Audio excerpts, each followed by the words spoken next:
কেউ আমার আপন না, কেউ আমার আপন না।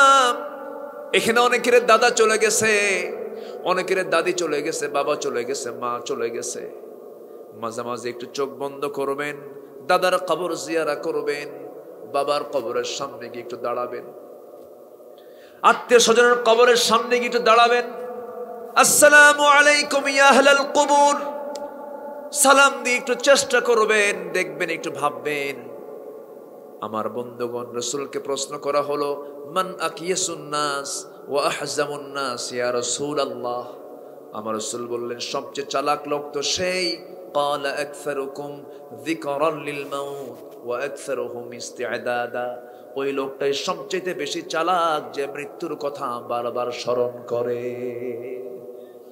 ইমানদার ব্যক্তির জন্য মৃত্যুটা দুঃখের না আনন্দের? আজ থেকে দুঃখের না আনন্দের? আনন্দের। কারণ আমার সবচেয়ে প্রাণ প্রিয় যে আল্লাহ, সে আল্লাহকে সোজা সরাসরি কখনো দেখতে পাবো না দুনিয়াতে। আল্লাহকে দেখতে চাইলে মাধ্যম হলো মরণ দরকার, আছে না নাই বলেন? না মরলে আল্লাহকে দেখা যাবে না। অতএব আল্লাহকে দেখার জন্য শর্ত হলো কি? যাওয়া, মরে যাওয়া, মৃত্যুবরণ করা। আমার ভাইরা, প্রত্যেক ইমানদার বান্দা মৃত্যুকে আলিঙ্গন করেছেন। সব পয়গম্বররা মৃত্যুর সময় আলিঙ্গন করেছেন, কোনো টেনশন তারা করেন নাই। এই জন্য আমি আপনাকে যে কথাটা বোঝাতে চাই, আমার ভাইরা, সকাল যখন পাবো, ইদা আসবাহতা ফালা তানতাযিরিল মাসা ওয়া ইদা আমসাইতা ফালা তানতাযিরিস সাবাহ। রাসূল বলেছেন, সকাল যখন পাবে সন্ধ্যার অপেক্ষা করবে না, সন্ধ্যা যখন পাবে সকালের অপেক্ষা করবে না। মালাকুল মউত কিন্তু তোমার কাছে প্রত্যেক দিন রাতে 5 বার করে আসে, 5 বার করে এসে ঘুরে যায়, রিপোর্ট গুলো নিয়ে যায়। আল্লাহকে বলে, আল্লাহ, এই বান্দার 5 দিনের 5 বারের রিপোর্ট নিয়েছি, তুমি তো এখনো কবজের রিপোর্ট দাও নাই। কিন্তু একদিন 5 বার আসবে না, কিন্তু আসবে শুধু কয়বার বলেন? একবার চলে আসবে, জান কবজ হয়ে যাবে, পার্শ্বে বউ শুয়ে থাকবে, কিন্তু আপনার প্রাণ নাই। পার্শ্বে ছেলে থাকবে, আপনার প্রাণ নাই। এই তো দুনিয়ার নিয়ম। এই দুনিয়া ছেড়ে আমি আপনি যখন চলে যাব, আল্লাহর কত বড় দয়া। আল্লাহ বলছেন, বান্দার আমি তোরে খুব ভালোবাসি। ইন্নাল হামদালিল্লাহিল আকরামিল্লাযী খালাকাল ইনসানা ওয়া কাররামা ওয়া 'আল্লামাহু মিনাল বায়ানি মা লাম ইয়া'লাম। فسبحان الذي لا يحصى امتنانه باللسان ولا بالقلم. نشهد أن لا إله إلا الله وحده لا شريك له، ونشهد أن سيدنا وحبيبنا ومولانا محمدا عبده ورسوله الذي أرسله بالحق بشيرا ونذيرا وداعيا إلى الله بإذنه وسراجا وقمرا منيرا. فقد قال الله تعالى في كلامه المجيد وفرقانه الحميد: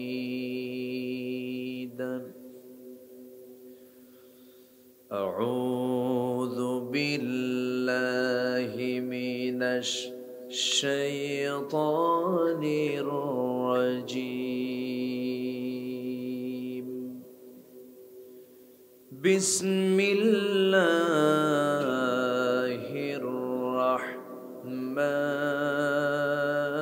الرحمن الرحيم.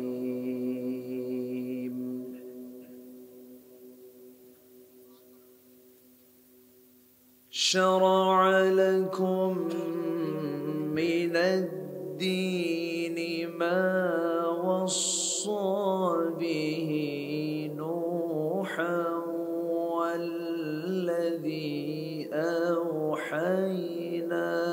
إليك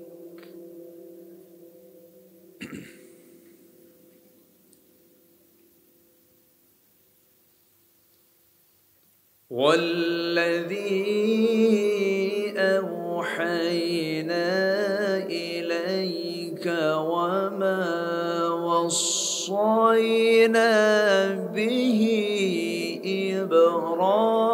إبراهيم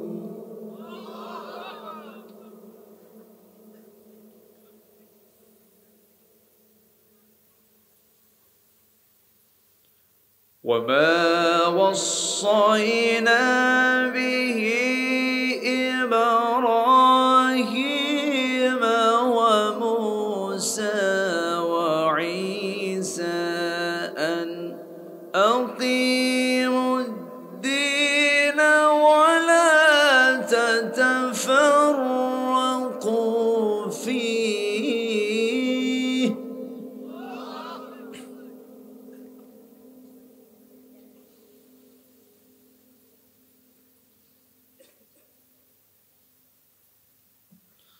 كبر على المشركين ما تدعوهم إليه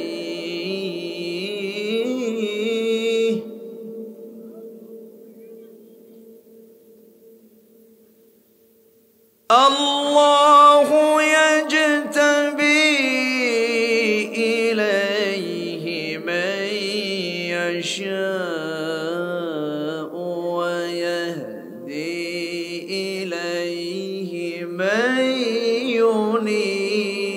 ينيب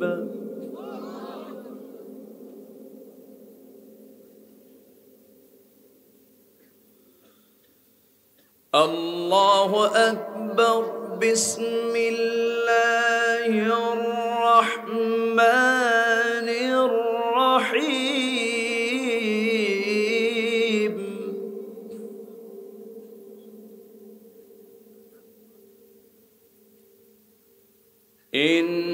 إن الله وملائكته يصلون على النبي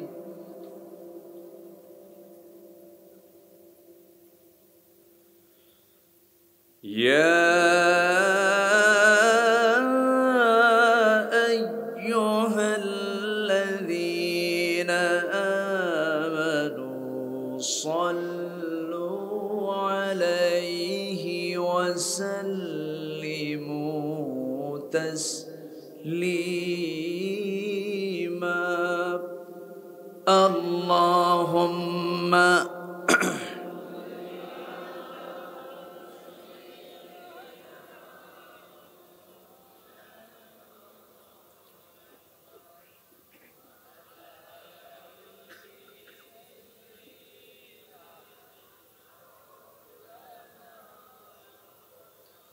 একটু মোহব্বত দিয়ে নবীর প্রেমে মাতোয়ারা হয়ে জবান খুলে সবাই বলুন আল্লাহুম্মা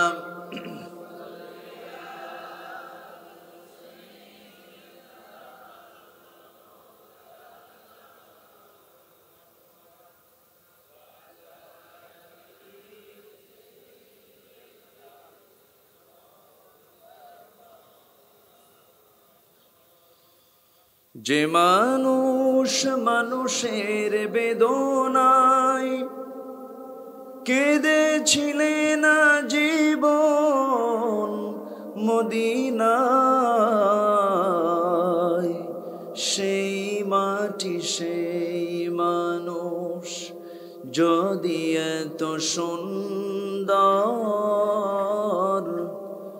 না জানি তাহলে তুমি কত সুন্দর কত সুন্দর আল্লাহুম্মা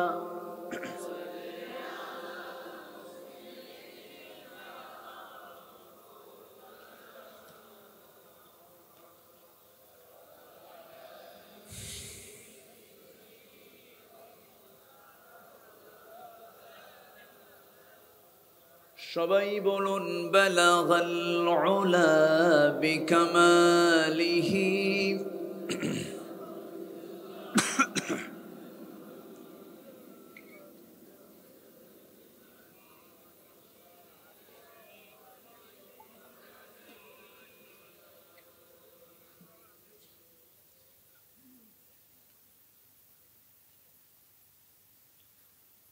প্রাকৃতিক সৌন্দর্যের অপরূপ লীলাভূমি, পাহাড় বেষ্টিত অঞ্চল, সুজলা সুফলা শস্য শ্যামলা সিলেট অঞ্চলের মৌলভীবাজার জেলার কমলগঞ্জ উপজেলার আদমপুর মধ্যভাগ ইসলামী সমাজ কল্যাণ যুব সংঘ কর্তৃক আয়োজিত চতুর্থ বার্ষিকী তাফসীরুল কোরআন মাহফিল 2024 মহতী আয়োজনের সম্মানিত সুযোগ্য সভাপতি মুহতারাম মাওলানা কারি আল আমিন ইসলামপুরী, আজকের মাহফিলের বরেণ্য অতিথি প্রথিতযশা আলেমে দ্বীন, নন্দিত মুফাসসিরে কোরআন মাওলানা মুজাহিদুল ইসলাম ফারুকী হাফিজাহুল্লাহ, উপস্থিত হাজারাত উলামায়ে কেরাম, ফদলায়ে ইজম, সুশীল সমাজ, জাতির শ্রেষ্ঠ সন্তান শিক্ষক মণ্ডলী, জাতির বিবেক সাংবাদিক বৃন্দ, সামনে উপস্থিত আজকের মাহফিলের প্রধান আকর্ষণ, যাদেরকে নিয়ে আজকের এই সাজানো গোছানো বর্ণাঢ্য আয়োজন, তাওহীদের পতাকাবাহী, কালেমার ঝান্ডাবাহী, দ্বীন ইসলামের নরশারদুল বীর মুজাহিদ, প্রাণ প্রিয় সম্মানিত দ্বীনি ভাইরা, আড়ালে বসে আছেন শ্রদ্ধেয়া সম্মানিতা মা বোনেরা। আলোচনার সূচনায় আনুষ্ঠানিকতার মধ্য দিয়ে আমার পক্ষ থেকে আবারও দিল খোলা সালাম, আসসালামু আলাইকুম ওয়া রাহমাতুল্লাহি ওয়া বারাকাতুহু। সালামের জবাব একটু ভিজা ভিজা মনে হলো। আসসালামু আলাইকুম ওয়া রাহমাতুল্লাহি ওয়া বারাকাতুহু। খিতা খবর বালানি? জি ভালো আছি, জি আলহামদুলিল্লাহ। এত সুন্দর বরকতি জালসায় কত মানুষ কত দিকে ব্যস্ত, ঠিক সেই মুহূর্তে আমরা কোরআন শোনার জন্য ব্যস্ত। যিনি এমন বরকতময় জায়গা আমাকে আসার বসার তৌফিক দিলেন, সেই মহান জাল্লা শানহুর দরবারে আমরা সবাই লাখো কোটি সেজুদ শুকর আদায় করি, মুহাব্বাতান জোরালো কণ্ঠে বলে উঠছি আলহামদুলিল্লাহ। আবারও বলছি আলহামদুলিল্লাহ। চিৎকার মেরে বলছি আল্লাহুম্মা ইন্নী আসআলুকা আল হুদা ওয়াত তুকা ওয়াল আফাফা ওয়াল গিনা। সবাই বলি আল্লাহুম্মা লাকা আসলামতু ওয়া বিকা আমানতু ওয়া আলাইকা তাওয়াক্কালতু ওয়া ইলাইকা আনাবতু ওয়া বিকা খাসামতু। আমরা আল্লাহ তাআলার শুকর আদায় করে নিলাম। ইকো একটু কম। সম্মানিত হাজিরিন, আমি সেখান থেকেই কথা শুরু করতে চাই যেখান থেকে আমি তেলাওয়াত দিয়ে শুরু করেছি আমার অভ্যাস অনুযায়ী। আল্লাহ রাব্বুল আলামিন পৃথিবীর সৃষ্টির একটি নির্দিষ্ট পরিকল্পনা তিনি নিয়েছেন। এই পৃথিবী সৃষ্টি করেছেন হুয়াল্লাযী খালাকা লাকুম মা ফিল আরদি জামিআ, যা কিছু আমি সৃষ্টি করেছি সব তুমি বান্দা তোমার জন্য। সুবহানাল্লাহ। তাহলে এই পৃথিবীর সৃষ্টির পরিকল্পনা কার জন্য? আমাদের জন্য। আর আমার আল্লাহর চাওয়া হলো সে বান্দার কাছে, এই দুনিয়াতে আমি তোকে পাঠিয়েছি, পৃথিবী বানিয়েছি তোর জন্য, তোর দায়িত্ব হচ্ছে কারো গোলামি করা যাবে না। কে ছাড়া? ইকো একদম অফ রাখেন। কার গোলামি ছাড়া? আল্লাহর গোলামি ছাড়া। এবং সেই গোলামি হতে হবে এক জায়গায় না সব জায়গায়? সব জায়গায়। সম্মানিত হাজিরিন, এখানেই প্রবলেম। আমাদের সমাজে দুভাগে বিভক্ত। কিছু লোক আছে এরা ডাবল স্ট্যান্ডার্ড নীতি নিয়ে চলে। কেমন? রমজান আসলে পরে হুজুর কিছু ভাড়া নিয়ে ওমরায় যায়, বলে হুজুর আপনার খরচটা আমি বহন করতেছি, তো আপনি আমাকে নিয়ে একটু মক্কা মদিনা ঘোরান, আর আমার জন্য এমন দোয়া করে দিবেন আমি যেন জান্নাত পার হয়ে জাহান্নামে যাই। সারা মাস দাড়িতে কোনো খুর লাগায় না, মাথার পাগড়ি ছাড়ে না, গোটা রমজান পাগল হয়ে গেছে। কার পাগল? আল্লাহর। রমজান শেষ, ঈদের দিন বিকেলবেলা মদ খায়া শীত হয়ে পড়ে আছে। এরকম পাবলিক তো আমার দেশে নাই। আসতে বলবেন না, আছে না নাই?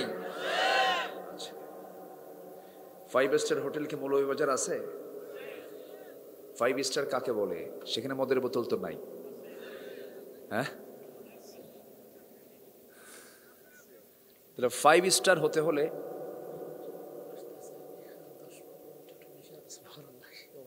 তাই ও কেবল আসতেছে লোকজন, আরো ও কেবল আসে এই এলাকায়। কি এরকম 12টার দিকে লোকজন আসে নাকি? এখনো আসতেছে? এই ফেরেশতারা নাকি তারা? ও আচ্ছা। আমার রফিক ভাই খুব ভালো, সাদামাঠা মানুষ। সম্মানিত ভাইয়েরা, উনি আমাকে বললেন হুজুর আপনি একটু লম্বা আলোচনা করেন, এখনো লোকজন এসে শেষ হয় নাই, তো আমি এই জন্য একটু কথা বললাম। তাহলে 5 স্টার হোটেলের শর্ত হলো মদ না থাকা, নাকি বলেন? মদ পাওয়া যায় সেখানে। তাহলে আমার দেশে মদ খাওয়া নামাজি আছে না নাই? আচ্ছা। সুদ খাওয়া নামাজি তো নাই, তাও আছে। আমার দিকে তাকান। অনেক কথা আছে, কেউ মন খারাপ করবেন না। আমরা ডাক্তারের কাছে কখন যাই? সুস্থ হলে না অসুস্থ হলে? অসুস্থ হলে। ডাক্তারকে গিয়ে বলি ডাক্তার এই পেটে এখানে ব্যথা করে, প্রচন্ড কষ্ট পাচ্ছি, আমার এই প্রবলেম, আমি চোখে কম দেখি। তখন ডাক্তার একটা প্রেসক্রিপশন করে দেন। তো আমাদের দায়িত্ব হলো সমাজের যে রোগগুলো আছে সেই রোগগুলো ধরা। আমাদের দায়িত্ব আছে না নাই? আছে। বলতে হবে কথাগুলো। তাছাড়া আপনি আমার বিরুদ্ধে একদিন মামলা দিবেন। এজন্য আমাকে যদি বলতেই হয় সে কথা বলতে হবে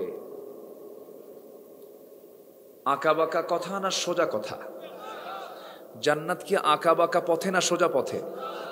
ইহদিনাস সিরাতাল ওয়া আন ইয়াবুদুনি হাদা সিরাতুম মুস্তাকিমা।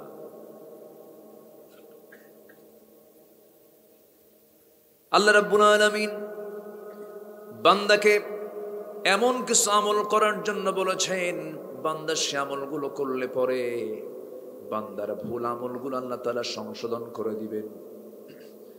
আল্লাহ রাব্বুল আলামিন বলেন, ইয়া আইয়ুহাল্লাযীনা আমানুত্তাকুল্লাহা ওয়া কুলু কাওলান সাদীদা يصلح لكم أعمالكم ويغفر لكم ذنوبكم ومن يطع الله ورسوله فقد فاز فوزا عظيما জোরে বলুন আল্লাহু আকবার। ঈমানদারেরা, তোমরা আল্লাহকে ভয় করার মতো ভয় করো। নাম্বার 2 হলো সোজা সাপটা কথা বলো, ইনিয়ে বিনিয়ে হিকমত খাটায় পেঁয়াজ খাটায় কোনো কথা বলতে যেও না। সত্যিকার সোজা কথা যদি বলতে পারো, আল্লাহ রাব্বুল আলামিন তোমার আমলের মধ্যে যদি কোনো ভুল থেকে থাকে এগুলোকে সংশোধন করে দিবেন। শুধু সংশোধন করবেন না, তামাম জিন্দেগীর সমস্ত গুনাহগুলো মাফ করে দিয়া সম্মানজনক জান্নাত তোমাকে দিয়ে দিবেন। জোরে বলি সুবহানাল্লাহ। সত্য কথা বলার পুরস্কার হলো জান্নাত, সোজা কথা বলার পুরস্কার কি বলেন? জান্নাত। কিন্তু আজকে যে মামলাগুলো হয় তার সাক্ষীগুলো সত্যবাদী না মিথ্যাবাদী? মিথ্যাবাদী। মিথ্যা সাক্ষী কি আছে আমার দেশে? আচ্ছা, তাহলে বোঝা গেল মদও আছে, সুদও আছে, মিথ্যা সাক্ষীও আছে। রোগ, এগুলো রোগ না? তো রোগগুলো তো ধরতে হবে আমার, নাকি আপনারা কি কি কোন? আপনারা এগুলো নয় বাদ দেই, বলবো এগুলো বলবো? আচ্ছা, আপনি বাদ দিতে বললে তো বাদ দেব না, বাদ দিতে বললে আরো বেশি করে বলবো। হ্যাঁ, তাহলে সুদের কারবার আছে, মদের কারবার আছে, মিথ্যা সাক্ষীর কারবার আছে, জেনা তো নাই? হ্যাঁ, জেনাও আছে, 5 স্টার হোটেলগুলোতে নাই। লাইসেন্স আছে না নাই? মদের লাইসেন্স আছে, জেনার লাইসেন্স আছে। আমার বন্ধুগণ, বড় আশ্চর্য লাগে, পার্লামেন্ট অধিবেশন শুরু হয় কোরআন তেলাওয়াত দিয়া, আর মদের আইন পাশ হয়, সুদের অর্থনীতি চালু হয়। এমনটাই যদি হয়, আল্লাহর কালাম দিয়ে তেলাওয়াত শুরু হয়ে গেল, আইন পাশ হলো, কোরআনের বিরুদ্ধে আইনগুলো পাশ হলো, তেলাওয়াত করলাম কোরআন থেকে, আইন পাশ করলাম কোরআনের বিরুদ্ধে। এটা কি সোজা কাজ না উল্টা কাজ? কয়েক বছর তো মানে সহি করে তেলাওয়াত করার লোক ছিল না, মোটামুটি 15 বছর প্রচুর গান টান হয়েছে, খুব গান গাইছিল একজন, এবার নাই, জানেন না? ওনার এবার আর পছন্দ করে নাই। তুই বহু ফাটান ফাটাইছিস, আর ফাটানোর দরকার নাই তোর, ঠিক কিনা? আর নাই। বড় আফসোস লাগে। আমি আলোচনার সূচনায় সূরাতুশ শুরা থেকে শুধু একটা আয়াত আমি তেলাওয়াত করেছি, শুধু একটা আয়াত। এই আয়াতকে সামনে রেখে আমি কিছু কথা বলতে চাচ্ছি। আমাকে সময় দেওয়া যাবে তো? সবাই থাকতে রাজি আছেন তো? আজকের শীতটা কিন্তু সহনীয়, মানে পাহাড়ি এলাকার যে শীতের ভাব, মানে মানে হাড় কাঁপানো, এটা নাই, একটা সুন্দর ব্যালেন্স আছে। বলি আলহামদুলিল্লাহ। বেশি ঠান্ডাও কিন্তু কষ্ট, বেশি গরমও কষ্ট, কিন্তু দুনিয়া তো ঠান্ডাও বেশি হবে, গরমও বেশি হবে না, ঠান্ডা না গরম হবে আসল ন্যাচারাল জান্নাতে। জোরে বলি সুবহানাল্লাহ। জান্নাত কি সবাই পেতে রাজি আছি তো ইনশাআল্লাহ? মদের বোতল নিয়া, সুদ খায়া, মিথ্যা সাক্ষী দিয়া, জেনা কইরা আমি কিন্তু রোগ 4টা বের করছি। কি কি আছে আজকে বের করে অপারেশন করে দেব। ডাক্তাররা কি করে? অপারেশন করে না, ট্রিটমেন্ট দেয় অথবা অপারেশন করে। সম্মানিত ভাই, আমার দেশে আবার কিছু হুজুর আছে, ওরা অপারেশন না করে ওটাই ভিতরে রেখে দেয়। এরকম কিছু হুজুর আছে, কিন্তু ডাক দেয়, হুজুর একটু দোয়া করেন, সিনেমা হল উদ্বোধন হবে, দোয়া করে আল্লাহ এই সিনেমা হলের মালিকের উপরে তোমার খাস রহমত নাজিল করো। এবং এই সিনেমার কাস্টমার বাড়ায় দাও। আছে কিন্তু এরকম হুজুর আছে না নাই?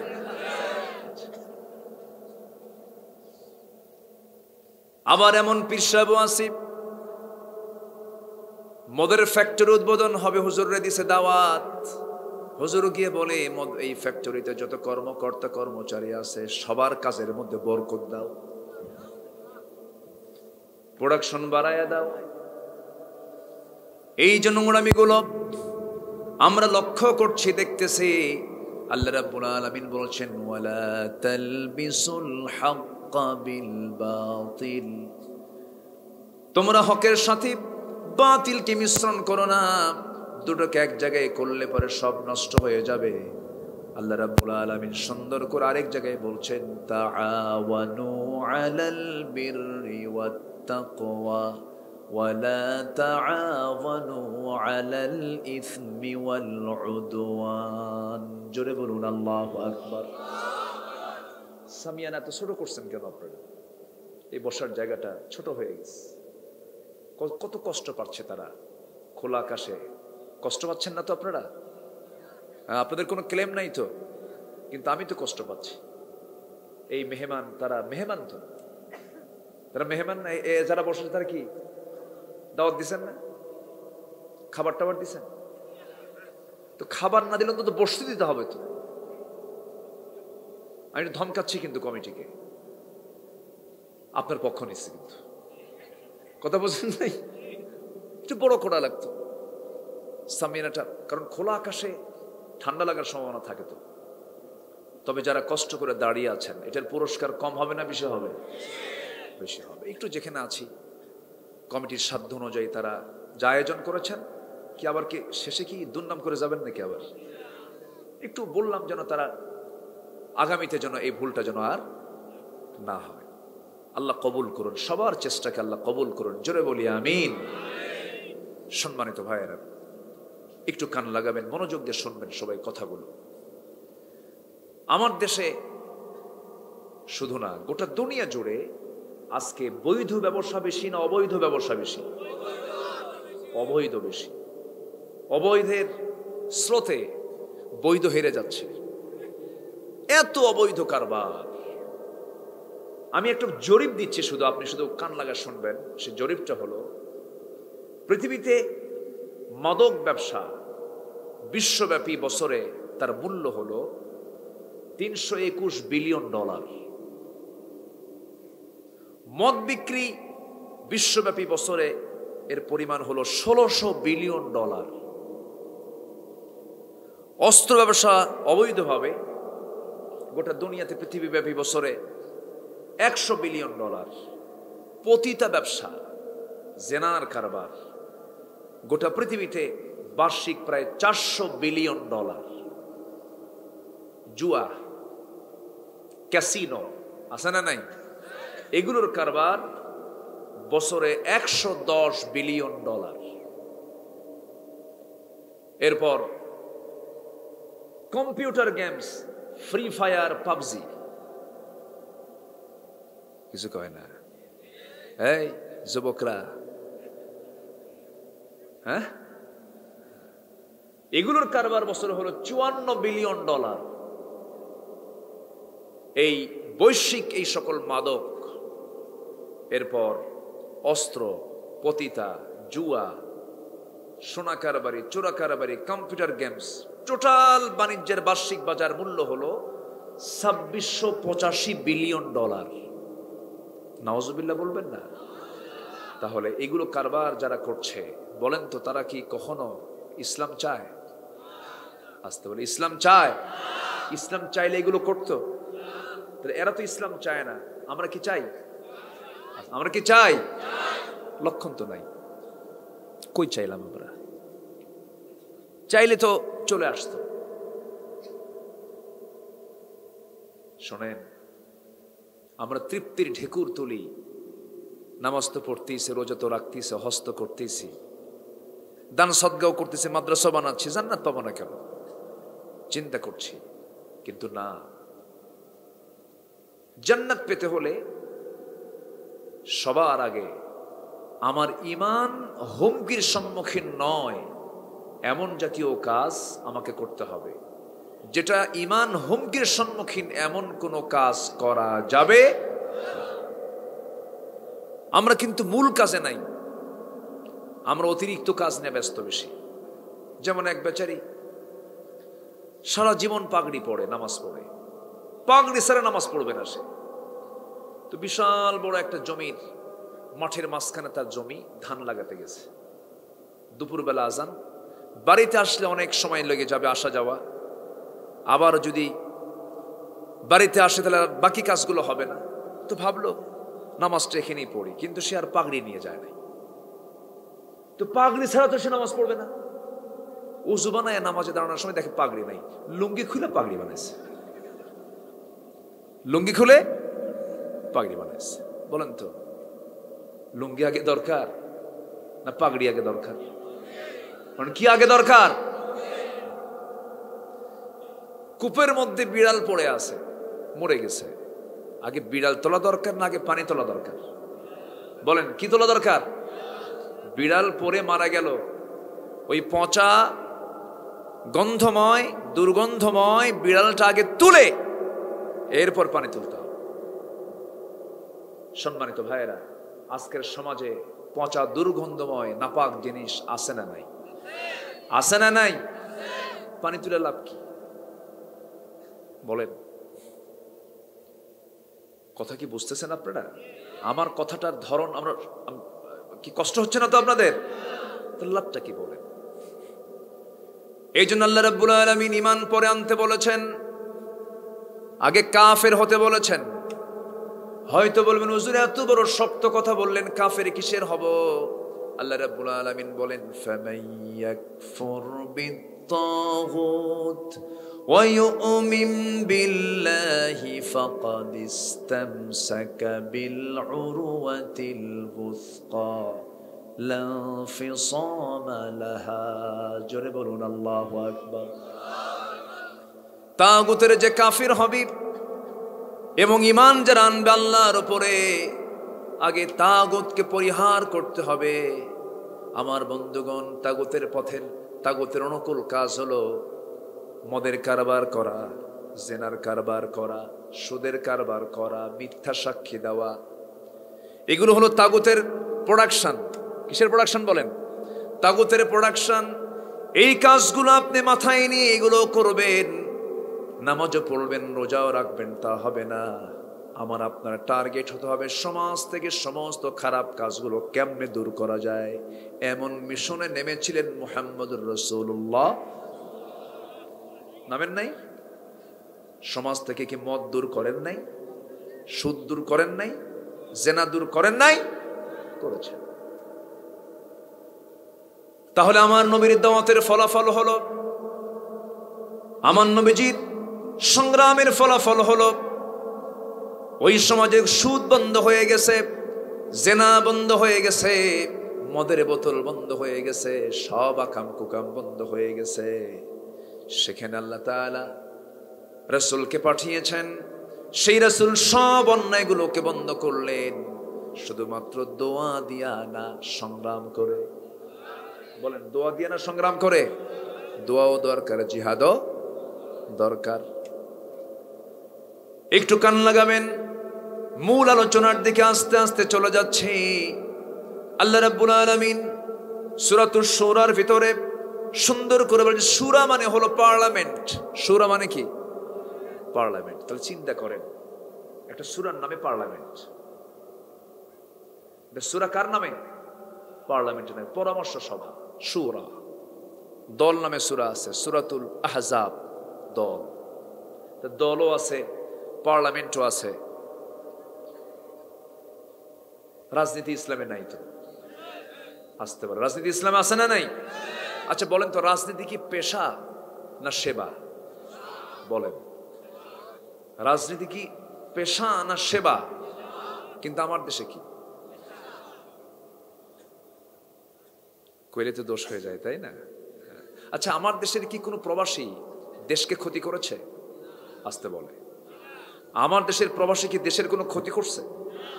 শ্রমিক সাধারণ শ্রমিকরা বলেন কেউ ক্ষতি করছে?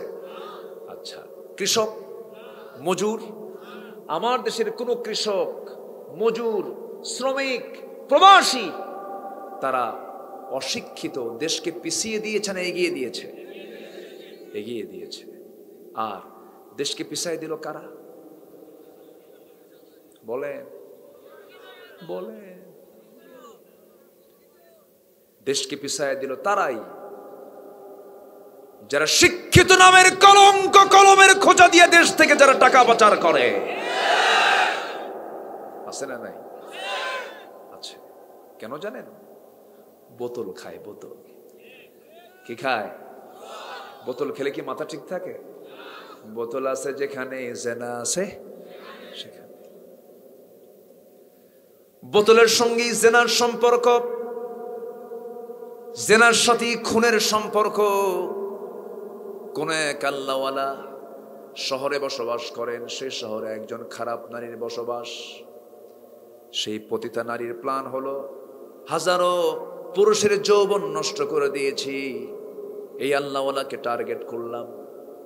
সে টার্গেট ফিল আপ করে সে আল্লাহওয়ালা ব্যক্তিকে ঘরের মধ্যে ফুসলায় তুলেছে, তুলে বলছে, শোনো, তুমি আমাকে চেনো নাই মনে হয়, আমাকে চিনে নাও, কিন্তু আমি তোমাকে অনেক টার্গেট করে আজকে আমি তোমাকে ধরে ফেলেছি। তোমার সামনে তিনটা পথ আমি খোলা রাখলাম। এই যে মদের বোতল, এই যে একটা শিশু, আর আমি হলাম নারী। তুমি মদের বোতল থেকে মদ খাবে, আমি তোমাকে ছেড়ে দেব, নচেত আমার সঙ্গে জেনা করবে, ছেড়ে দেব, নচেত তুমি এই শিশুকে খুন করবে। এই তিনটা কাজের যে কোনো কাজ তোমাকে করতে হবে। আল্লাহওয়ালা মনে মনে চিন্তা করে, খুন তো করাই যাবে না, মারাত্মক গুনার কাজ, জেনা করলে ঈমান থাকে না, এটা করাই যাবে না। মদের বোতল একটু চিন্তা করতেছে। মদের বোতল, মদের বোতল থেকে মুখটা খুলে এক ঢোক মেরে দিয়েছে। এক ঢোক মারার সঙ্গে সঙ্গে তাল না মাতাল, আজ থেকে তাল না মাতাল। যে জীবনে জর্দা খায়নি, প্রথম দিন জর্দা খাইলে ঠাস মেরে পড়ে যাবে, তাই না? মদের ফলাফল হলো সে মস্তিষ্ক বিকৃত হয়ে যায়, সে সুস্থ থাকে না। কোন এক বেচারি মদ খায়া রাত 3টার দিকে বাড়িতে গেছে, দরজায় নক করছে। বউ তো টের পাইছে আমার স্বামী আসছে মদ খায়া। বউ তো জানে, বউ কি স্বামীর খবর জানে না? আমার স্বামী কয় নাম্বার, এটা বেশি রিপোর্ট কার কাছে আছে? হ্যাঁ, আমার স্বামী কত নাম্বার লুচ্চা, এটা বউ বেশি বোঝে, ঠিক কিনা? এই জন্য সার্টিফিকেট কারো কাছ থেকে না নিয়ে আগে বউয়ের কাছ থেকে সার্টিফিকেট নিতে হবে। আমার নবী যে সার্টিফিকেট নিয়েছেন স্ত্রীদের কাছ থেকে, বলি আলহামদুলিল্লাহ। আমার বন্ধুগণ, মদের বোতল খায়া ঢুলতে ঢুলতে দরজায় গিয়ে নক করতেছে। দরজা খুলতে নিয়ে বউ চিন্তা করলো, দরজা খুললে তো থাপ্পড়ও মারতে পারে, হুঁশ তো নাই। ছেলেকে ডাক দিয়ে বলে, বড় ছেলে, বাবা উঠত, তোর বাপ আসছে, দরজা খুলতে হবে, মাথা তো ঠিক নাই, খাইছে মনে হয় কিছু, চল। ছেলেকে নিয়ে রাত 3টার দিকে দরজার সামনে, দরজা খোলা মাত্রই চোখ লাল টকটকা। দরজা খোলা মাত্রই বইয়ের দিকে তাকায় বলে, আম্মা আসসালামু আলাইকুম।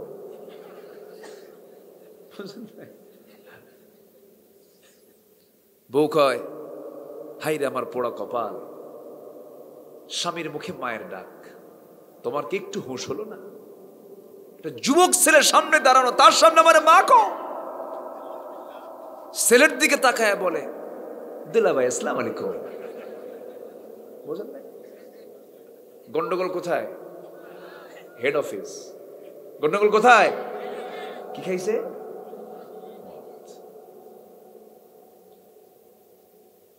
আমার ভাইয়েরা, আমার রাসূল বলেছেন, আল খামরু মুল খাবাইস, মদ হলো সমস্ত পাপের মা। মদ যে খাবে সমস্ত পাপকে সে টেনে আনবে। কারণ এই দেখেন আল্লাহওয়ালা, তিনি বেছে নিলেন, যদিও তার কাছে মনে হয়েছে মদের বোতল থেকে এক ঢোক মেরে দেই, তবু আমার বাঁচা দরকার, কারণ সে তো পেঁচে ফেলে দিয়েছে। সে বলতেছে 3টার যে কোনো একটা কাজ না করলে চিল্লান মারবো। কি মারবো? চিল্লানি দিয়ে দেব, তোমার মান সম্মান চলে যাবে। এক ঢক যখন মেরে দিয়েছি, মাথা ঘুরে পড়ে গেছে, সেন্সলেস হয়ে গেছে, সুকারা হয়ে গেছে। যখন মাতাল হয়ে যায় তখন সে জেনার কাছে লিপ্ত হয়ে গেছে। এই জেনাটাও তার হয়ে গেল। সামনে শিশু ছিল, তাকেও সে খুন করে ফেললো। আমার বন্ধুগণ, মদ আছে যেখানে জেনা আছে, জেনা আছে যেখানে খুন আছে সেখানে। আমার বন্ধুগণ, এই সমস্ত পাপগুলো আজকের সমাজের রন্ধ্রে রন্ধ্রে ঢুকে গেছি। জেনাটা বিয়ের চাইতে ইজি হয়ে গেছে। বিয়ে করতে চায় না কিছু যুবক, 50 বছর 60 বছর হয়ে যায়, বিয়ে করে না। কে বিয়ে করো, কি করে খাওয়াবো? বউ তো হাতি। হ্যাঁ, বউকে হাতি মনে করে। বিয়েটা করতে হবে, ক্যারিয়ার গড়ার সাথে বিয়ের কোনো সম্পর্ক নাই। বিয়ের সম্পর্ক যৌবনের সাথে। আসতে কোন কেন? জোরে বলেন ঠিক কিনা?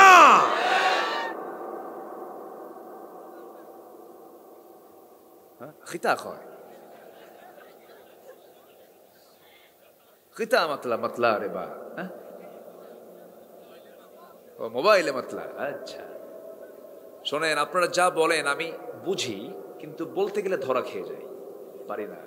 তবে গালি দিলে টের পাই কিন্তু আবার।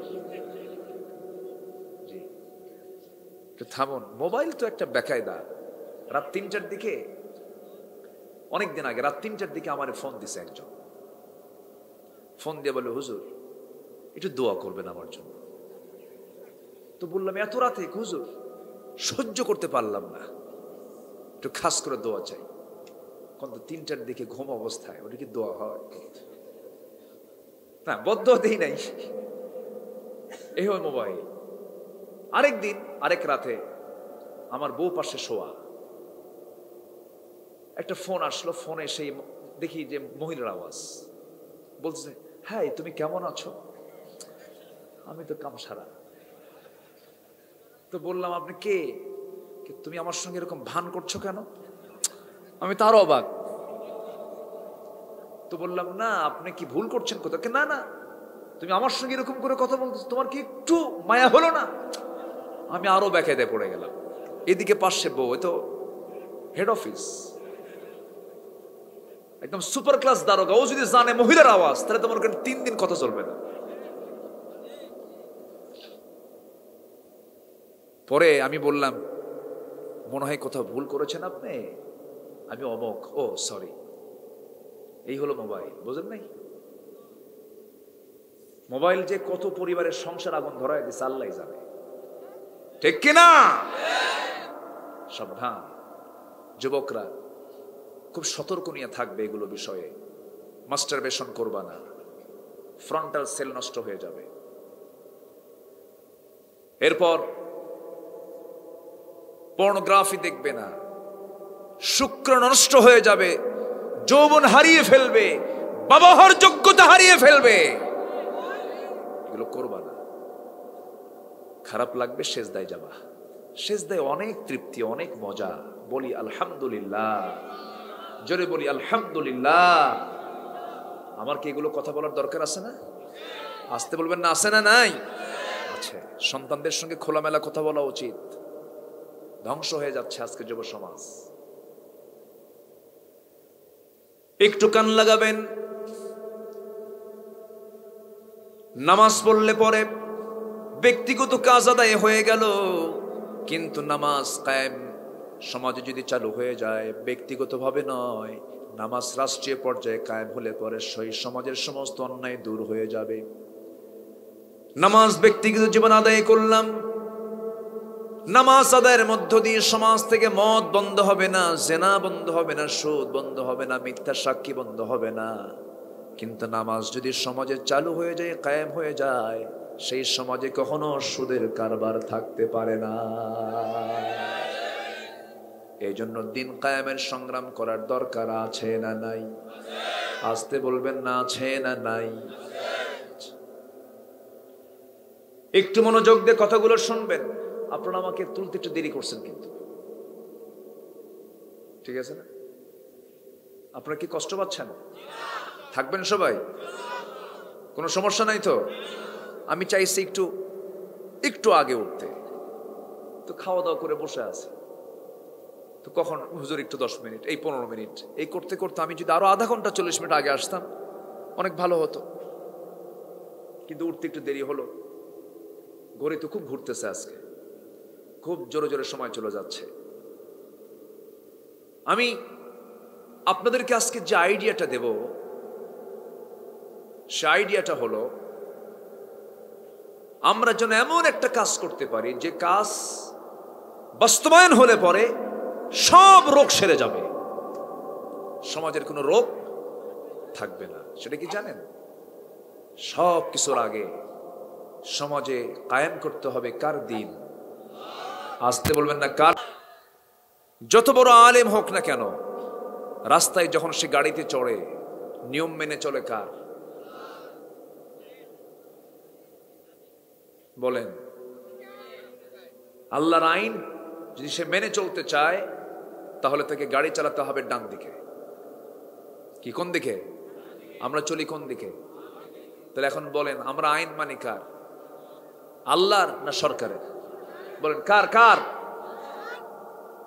বান্দার। তাহলে আপনি জামানার কুতুব যদি হয়ে যান, জামানার যদি বড় ওলিও হয়ে যান, কিন্তু আপনি এই আল্লাহর নির্দিষ্ট পন্থা আপনি অবলম্বন করতে পারবেন না, কারণ ট্রাফিক আপনাকে মামলা দিয়ে দেবে, আপনি অচল হয়ে যাবেন। এই জমিনে চলতে গিয়ে রাসূল বলেছেন তোমরা ডান দিকে চলো, আমি ডান দিকে চলতে পারছি না কারণ আইনটা আছে বাম দিকে। কিন্তু আমি আপনি যদি এরকম করে যদি যেখানেই যাই সেখানেই আমি দেখতে পাবো সুদের কারবার চলছে, জেনার কারবার চলছে, মিথ্যা সাক্ষী চলতেছে, এগুলোকে 1000 বছর ওয়াজ করে বন্ধ করা যাবে না। এগুলো বন্ধ করার জন্য আমার আপনার প্রয়োজন সবার আগে সব দিনকে পরাজিত করে কার দিন বিজয়ী করা। এই কাজ কে দায়িত্ব দিয়েছেন বলেন? আল্লাহ দায়িত্ব দিয়েছেন। আল্লাহ রাব্বুল আলামিন বলেন শারা'a লাকুম মিনাদ-দীনি মা ওয়াসসা বিহি নূহান ওয়াল্লাযী আওহায়না ইলাইকা ওয়া মা وصينا به إبراهيم وموسى وعيسى أن أقيموا الدين ولا تتفرقوا فيه كبر على المشركين ما تدعوهم إليه الله يجتبي إليه من يشاء ويهدي إليه من ينيب سورة الشورى آيات نمبر 13 آيات نمبر 13 আল্লাহ রাব্বুল আলামিন বান্দাকে ডাক দিয়ে বলতেছেন তিনি তোমাদের জন্য দ্বীন বিধিবদ্ধ করে দিয়েছেন যে বিষয়ে তিনি নূহকে নির্দেশ দিয়েছিলেন, আর আমি তোমার কাছে যে ওহী পাঠিয়েছি হে রাসূল, এবং ইব্রাহিম, মূসা, ঈসাকে যে নির্দেশ দিয়েছিলাম তা হলো তোমরা দ্বীন কায়েম করবে কার? আসতে বলবেন না কার? ইব্রাহিমের সময় তার প্রতিদ্বন্দ্বী ছিল কে? নমরুদ। মূসার সময় ছিল কে? ফেরাউন। ফেরাউনের দ্বীনের উপরে, নমরুদের দ্বীনের উপরে ইব্রাহিম আলাইহিস সালাতু ওয়াস সালাম মোকাবেলা করলেন, দ্বীনটা বিজয়ী হয়ে গেছে। মূসা আলাইহিস সালাতু ওয়াস সালাম মোকাবেলা করেছেন, ফেরাউন পরাজিত হয়ে গেছে। আমার বন্ধুগণ, আমার রাসূলকে আল্লাহ তাআলা এই দায়িত্ব দিয়ে দুনিয়াতে পাঠিয়েছেন, যারা পারেন দু জায়গায় আল্লাহ তাআলা বলেছেন, সবাই আমার সঙ্গে ঠোঁট মিলিয়ে বলবেন হুয়াল্লাযী আরসালা রাসূলাহু বিল হুদা ওয়া দীনিল হক লিইয়ুযহিরাহু আলাদ-দীনি কুল্লিহি ওয়া কাফা বিল্লাহি শাহীদা ওয়ালাউ কারিহাল মুশরিকুন। জোরে বলুন আল্লাহু আকবার। আমার ভাইয়েরা, আমার রাসূলকে আল্লাহ তাআলা দ্বীনে হক দিয়ে পাঠিয়েছেন যেন তিনি সকল দ্বীনের উপরে, বাতিলের উপরে আল্লাহর দ্বীনকে যেন তিনি বিজয়ী করতে পারেন, এই জন্য তাকে পাঠানো হলো।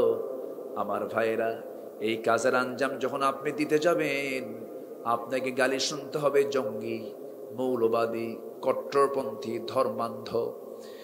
এই সমস্ত কথাগুলো আপনার কানে চলে আসবে। দেশদ্রোহী, রাষ্ট্রদ্রোহী বহু কথা আপনার কানে চলে আসবে। যেমন করে রাসূলকে বলা হয়েছে পাগল, রাসূলকে বলা হয়েছে রাষ্ট্রদ্রোহী, রাসূলকে বলা হয়েছে গণক, রাসূলকে বলা হয়েছে কবি। আল্লাহ তাআলা তার প্রত্যেকটা গালির বিরুদ্ধে আল্লাহ তাআলা নিচে জবাব দিয়েছেন, ওয়ামা আল্লামনাহু আশ-শি'রা ওয়ামা ইয়ানবাগী লাহু নুন ওয়াল কলমি ওয়ামা ইয়াসতুরুন মা আনতা বিনি'মাতি রাব্বিকা বিমাজনুন ওয়া ইন্না লাকা লাআজরান গায়রা মামনুন ওয়া ইন্নাকা লাআলা খুলুকিন আযীম। জোরে বলুন আল্লাহু আকবার। রাসূল গালি শুনলেন, রাসূল জেল খাটলেন। শিব আবু তালিবের ভেতরে 3.5 বছর জেল খাটলেন তিনি। এমন জেলখানা, আমাদের দেশের জেলখানা তো এখন ভিআইপি, ফ্যানও আছে, লাইটও আছে, খাওয়াও আছে, গাঁজাও পাওয়া যায়। কি পাওয়া যায়? গাঁজাও পাওয়া যায় আমার বন্ধুগণ। কিন্তু আমার নবীজির জেলখানা ছিল এত ভয়ঙ্কর, খাবার পর্যন্ত নাই। খাবার না পায়া সাহাবীরা বাবলা গাছের কাঁটাযুক্ত ছাল টেনে টেনে বের করে কাঁটাযুক্ত ছালের রস খেতে গিয়া ঠোঁটের মধ্যে ঢুকায় দিয়েছেন। সেই ছাল, সেই কাঁটা ঠোঁটের মধ্যে ঢুকে গিয়ে ফিঙ্কি দিয়ে রক্ত বের হয়ে গেছে। খাবার না পায়া মাঝে মাঝে বৃষ্টি হতো। আরব দেশে বছরে 2-3 সময় বৃষ্টি হয়। সেই বৃষ্টিতে পাথরের উপরও কিছু কিছু ঘাস জন্মায়। সেই ঘাসগুলো টেনে টেনে তুলে নিয়ে চাবায় চাবায় তারা ক্ষুধা নিবারণ করেছেন। এত কষ্ট, এত যন্ত্রণা তারা সহ্য করেছেন। কিন্তু তারা শত যন্ত্রণার পরেও বাতিলদের কাছে তারা কখনো মাথা নত করেন নাই। শেষ পর্যন্ত রাসূল মক্কা থেকে কোথায় গেলেন? কোথায় হিজরত করলেন বলেন? মদিনায়। নানার বাড়ি বেড়ানোর জন্য গেছেন নাকি? আমার নবীর নানার বাড়িও কিন্তু মদিনা। কিন্তু নবী তো বেড়ানোর জন্য যান নাই। নবীজি রাতের আধারে সবার চক্ষু আড়াল করে ঘর থেকে বের হলেন কেন? এই প্রশ্ন যদি আপনি কোনো হক্কানি আলেমকে করেন, একটাই জবাব, সেটা হলো রাসূল দিনকে প্রতিষ্ঠার জন্য, দিনকে বিজয়ী করার জন্য তিনি মক্কা থেকে মদিনা হিজরত করেছিলেন। কোরআন তেলাওয়াত করতে গেলে রক্ত ঝরাতে হয় না। কোরআন তেলাওয়াত করতে গেলে পুরস্কার পাওয়া যায়। দুবাইয়ে পুরস্কার পাওয়া যায়, সৌদি আরবে পুরস্কার পাওয়া যায়। গোটা দুনিয়াবাসী সুন্দর করে কোরআন তেলাওয়াত করলে পরে কোটি কোটি টাকা পুরস্কার দিয়ে দেয়। কিন্তু আপনি যখন কোরআন প্রতিষ্ঠার সংগ্রাম করবেন, কোরআন তেলাওয়াতে রক্ত ঝরাতে হয় না, কিন্তু কোরআন প্রতিষ্ঠায় রক্ত ঝরাতে হয়। ঠিক কিনা?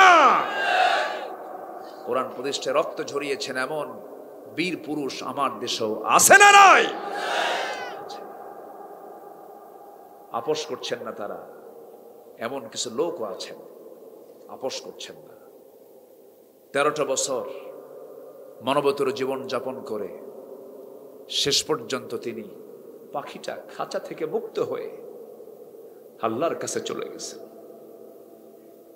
আমরা তার জন্য দোয়া করি, আল্লাহ তুমি তার কবরটাকে জান্নাতের টুকরা বানায় দাও। একই কোরআন কেউ পড়ে পুরস্কার পায়, আর কেউ প্রতিষ্ঠার সংগ্রাম করে জীবন দিতে হয়। আস্তে কোন কেন, ঠিক কিনা? ইমাম ইবনু তাইমিয়া রাহমাতুল্লাহ আলাই দামেস্কের জেলখানায়, কিসের জেলখানা? সিরিয়ার দামেস্কের জেলখানায় তিনি বন্দী। জেল সুপার এসে হুজুরের কাছে কান্দে, হুজুর হুকুমের গোলাম, হুজুর জেল সুপার হয়েছে, কি করব, কিছু তো করার নাই। ইবনে তাইমিয়া বললেন, জেল সুপার এই কান্দে লাভ নাই, তোমাদের মতো ব্যক্তির কারণে জালিমরা জুলুম করার সুযোগ পায়, কান্দে লাভ আছে? এই কথাগুলো কিন্তু অনেকের কানে যাচ্ছে। এত সহজ না, নিজের বিবেককে জাগ্রত করতে হবে। যেই কাজ করতে গিয়ে ঈমান অস্তিত্বের সম্মুখীন হয়, যে কাজ করতে গিয়ে মিথ্যার আশ্রয় নিতে হয়, যে কাজ করতে গিয়ে বাতিলদের পক্ষে কথা বলতে হয়, সেই কাজের মুখে আমরা থুতু মারি। এটাই তো ঈমান। এটা কি ঈমান? কথা বলবো? অসুবিধা? কোনো সমস্যা নাই তো? বলি আলহামদুলিল্লাহ। আমার বন্ধুগণ, এই দুনিয়াটা হলো একটা পিঠ। আল্লাহর সৃষ্টি হলো দুই পিঠ। একটা পিঠ হলো ইহকাল, আর একটা পিঠ হলো পরকাল। আমরা দুনিয়াকে সামনে নিয়ে চলবো না আখিরাতকে সামনে নিয়ে চলবো? বলেন বলেন। চালাক লোকটা কি করবে? দুনিয়াকে সামনে নেবে না আখিরাতকে সামনে নেবে? বলেন বলেন। চালাক লোকের কাজ কি? দুনিয়াকে না আখিরাতকে? সাময়িক প্রজেক্টে হাত দেব না স্থায়ী প্রজেক্টে হাত দেব? স্থায়ী প্রজেক্টে যেতে হবে, আমাকে স্থায়ী জান্নাত নিতে হবে। তো এই দুনিয়ার মায়া একদিন ছাড়তে হবে। সমস্ত মায়া মাইনাস হয়ে যাবে। আজকে সকাল 11টার দিকে আমার বাড়ি থেকে ফোন আসলো। আমার মনটা আজকে সারাদিন আমি কেঁদেছি, ঘন্টা 3 আগেও গাড়ির মধ্যে আমি কান্নাকাটি করেছি। আমার একটা বোন, যদিও আমার রক্তের বন্ধনের নয়, কিন্তু আমার ঘরের সঙ্গে ঘর লাগানো, পর্দাশীলা মহিলা, তাহাজ্জুদ পড়ার জন্য নামাজে দাঁড়াইছে। মেয়েটাকে বারবার ডেকেছে, কিন্তু মেয়ে টের পায় নাই, বাড়িতে কেউ নাই। স্বামীটা বিদেশে থাকেন, সৌদি আরবে থাকেন, বড় আলেম তিনি। রাত 4টার দিকে তাহাজ্জুদ, 3:30টার দিকে তাহাজ্জুদে দাঁড়িয়েছেন। ওযু বানাবেন, ওযু বানায় নিয়েছেন। নামাজ পড়তে নিয়া হঠাৎ করে মাথা ঘুরে পড়ে গিয়ে খাটের কোণার সঙ্গে প্যাঁচ লেগে মরে আসছে। 7টা বাজে। তার মেয়ে মরিয়াম, আমার মেয়ের সঙ্গে একসঙ্গে পড়াশোনা করে ক্লাসমেট, সে ভাবতেছে আমার মা তো ফজরের সময় ডাক দেয়, মা তো আজকে আমারে ডাক দিল না। খুঁজতে খুঁজতে গিয়ে দেখে লাশ হয়ে আছে। আমার ভাইরা, সুস্থ সবল মানুষ। আমি তার হাজবেন্ডের সঙ্গে কথা বললাম, আপনার স্ত্রী দুনিয়া থেকে বিদায় নিয়েছেন, আপনার মেয়ে, আমার মেয়ে, আপনার মেয়েকে আমি দায়িত্ব নিচ্ছি, টেনশন করবেন না। হাউমাউ করে কাঁদতেছে। এই যে মায়া, এই যে মোহাব্বত, এই যে ভালোবাসা, সব একদিন ধীরে ধীরে মাইনাস হয়ে যাবে। আজকে হয়তো স্বামীটার রাতে ঘুম হবে না, কালকেও হবে না, পরশু হবে না, কিন্তু তারপরে কি হবে না? হবে। ছেলেটা মারা গেল একজনের, সেই রাত ঘুম হবে না, তারপরের রাত ঘুম হবে না, 3 দিন 4 দিন চলে যাবে, এরপরে আবার ঘুম চলে আসবে, স্বাভাবিক হয়ে যাবে। এটাই তো পৃথিবীর নিয়ম। কিন্তু দিন শেষে আমরা যদি খুঁজতে যাই, বন্ধু আমার কেউ নাই, আমার একমাত্র কেবলমাত্র বন্ধু আমার। আরো জোরে বলেন, কে?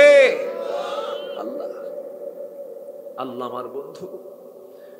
আল্লাহ আমাকে আলমে আর ওয়াহে রেখেছিলেন। আল্লাহ আমাকে মার পেটের মধ্যে আলমে বুতুনে রেখেছিলেন। মার পেটের মধ্যে ছিলাম 9টা মাস। তিলে তিলে আল্লাহ আমাকে মানুষ করেছেন। জমাট রক্ত, গোশতের টুকরা করেছেন, আজমা করেছেন, চামড়ার প্যাকেট দিয়ে মার পেটের মধ্যে তিলে তিলে তিনি মানুষ করেছেন। আহারে, আমার কোনো পরিচয় ছিল না।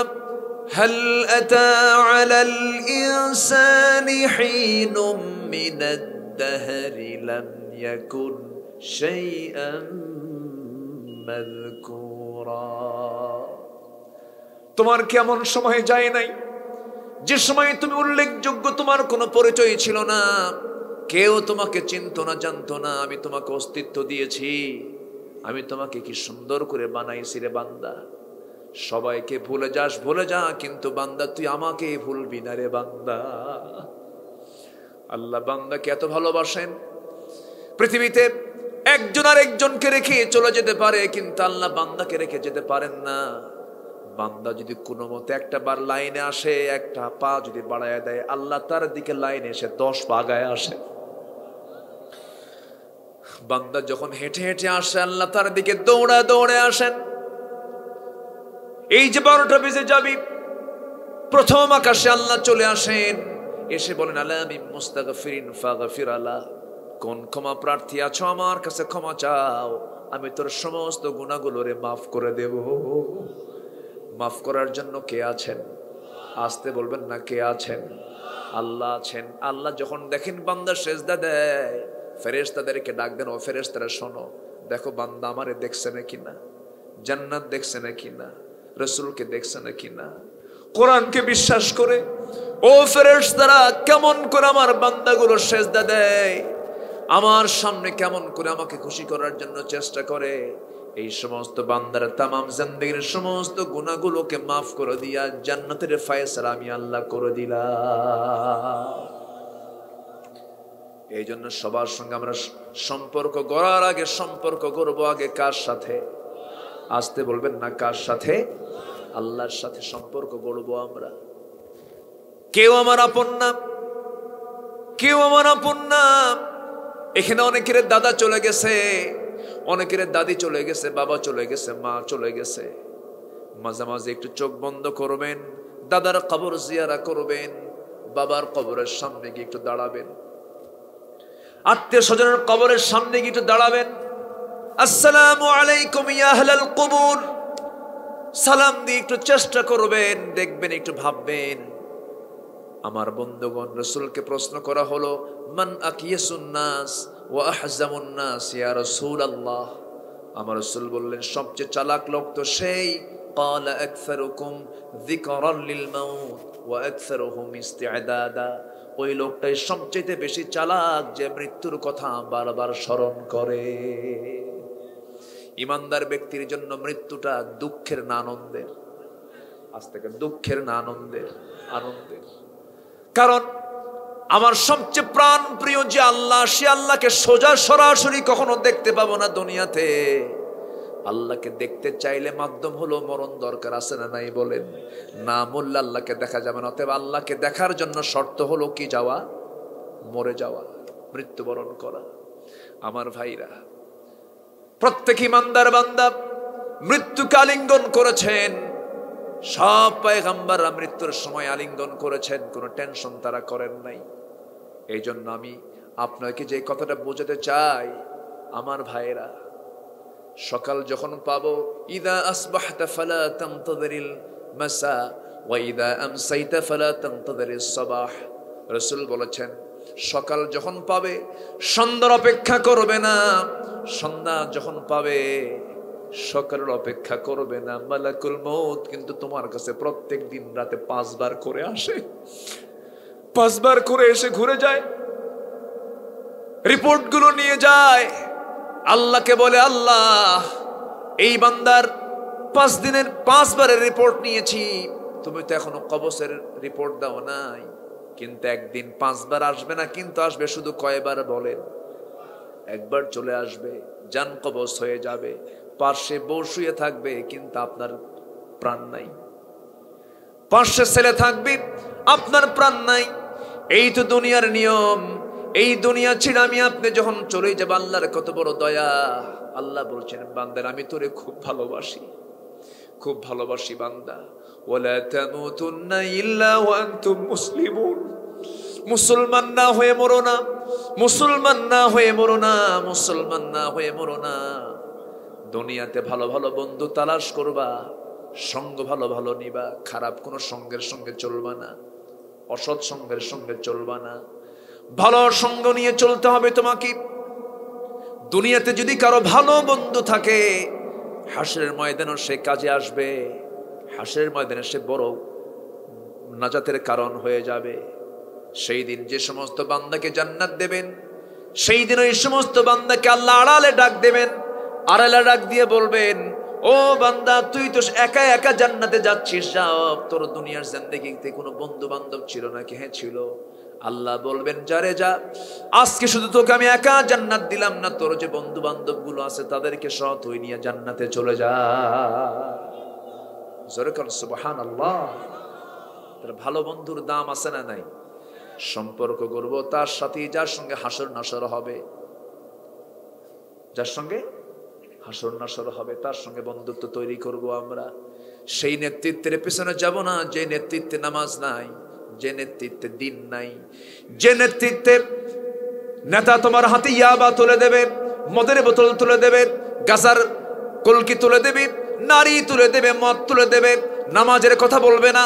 ওই সমস্ত নেতৃত্বের মুখে আমরা জুতা মারি। রাজি আছেন কারা কারা? হাত উঁচু করে দেখান মুসলমান।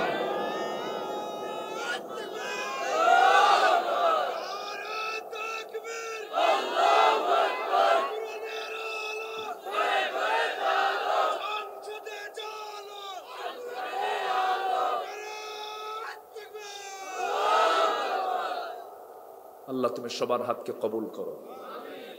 জোরে বলি আমিন, আরো জোরে আমিন।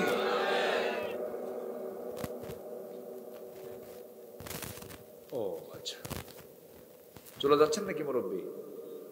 কিন্তু ওনার বসার সাইজ দেখে মনে হচ্ছে ফজর পর্যন্ত, মানে উনি ভালো করে বসে গেলেন। সবাইকে থাকতে রাজি আছেন? আরো কারো কোনো কষ্ট নাই তো? একজন কইছে বাকি রাত চলে। এত সুন্দর মানুষ। আমি কিন্তু প্রত্যেকটা জেলাতেই যাওয়া হয়, আমার সব জেলায় যাই, 25 বছর 26 বছর চলছে।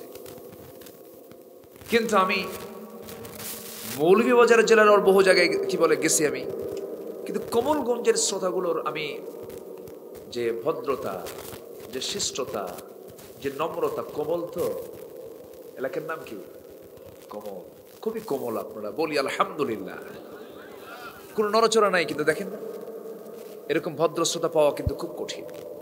এটা ভালো, রাসূলুল্লাহর সাহাবীদের এটা পদ্ধতি। বলি আলহামদুলিল্লাহ। রাসূল যখন কোরআন নিয়ে বসতেন, যখন মুযাকারা করতেন, যখন আলোচনা করতেন, সাহাবে কেরাম নড়া তো দূরের কথা, চুল পরিমাণ কোনো আওয়াজ হতো না। সাইয়েদনা ওমর ফারুক রাদিয়াল্লাহু তাআলা আনহু একটা আয়াত নাযিলের পর কোনোদিন নবীর সামনে আওয়াজ দিয়ে কথা বলেন না, খালি ফিসফিস করে কথা বলছেন। ওই যে লা তারফাউ আসওয়াতাকুম ফাওকা সাওতিন নবী, নবীর সামনে তিনি আওয়াজ করে কথা বলতেন না। রাসূল যখন বলতেন ওমর, তিনি এত আস্তে বলতেন, রাসূল বলতেন কি বললে ওমর, আবার বলো। রাসূলকে দুবার শোনা লাগতো, মানে ভয়ের ঠেলায় জোরে বলতেন না। একবার আয়াত নাযিল হয়েছিল তো, লা তারফাউ আসওয়াতাকুম ফাওকা সাওতিন নবী। সম্মানিত ভাইয়েরা, আমি খুবই খুশি আপনাদের উপরে। আপনারা তো রাগটা করেন না, এটা আমার বলি আলহামদুলিল্লাহ।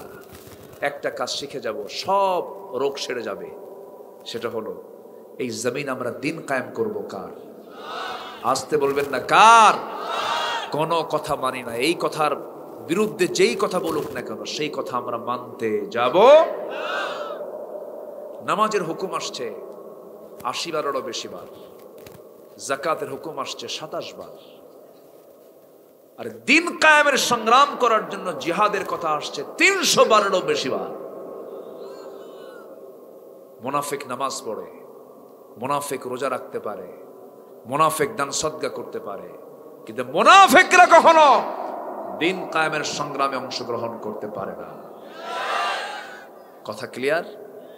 ওয়াস্ত বেশি লাগে না, সামান্য কথায় আমলের জন্য যথেষ্ট। আমরা এটা মাথায় রাখবো। জোরে বলি ইনশাআল্লাহ। দিন এমনি এমনি আসে নাই, সাহাবীদের দাম এত এমনি এমনি হয় নাই। ঘর ছাড়তে হয়েছে, দেশ ছাড়তে হয়েছে, বাড়ি ছাড়তে হয়েছে, বউ ছাড়তে হয়েছে, সন্তানকে ছাড়তে হয়েছে, সব ছেড়ে দিয়েছেন। কার মোহাব্বতে? আসতে বলবেন না কার মোহাব্বতে? এক বাবার 4 সন্তান, 4 ভাই, 4 দল করে, আছে না? একসাথে 4 দল একসঙ্গে রাতের বেলা আবার মিটিং করে। মিটিং করে কয়, শোন, সরকার তো তোরটা ক্ষমতায় আছে, আমরা 3 জন আছি, তুই 5 বছর দেখ। আছে না এরকম? আছে না? মানে সোরে সোরে ভাই ভাই ওরা, বোঝেন নাই? আমার দেশে মানুষ বেশি না চোর বেশি? আমি এই কথা প্রায় বলি। আমি আমার দেশের যে হাল কি বলি, আর বলবো। আমার দেশের হাল হলো ওই মন্ত্রীর মতো। এক মন্ত্রীকে দায়িত্ব দিয়ে রাজা গেছে বাইরে, তুই 1 মাস দেখবি আমার রাজত্ব। 1 মাস পরে এসে বলতেছে, মন্ত্রী কি অবস্থা, আমার রাজত্ব কেমন দেখলা? সবই ঠিক ছিল, শুধু একটা ক্ষতি হয়ে গেছে। কি? কোদালের ডাঁট ভাঙছে। কোদালের ডাঁট ভাঙছে। কোদাল ডাঁট না কি কয় এলাকায়?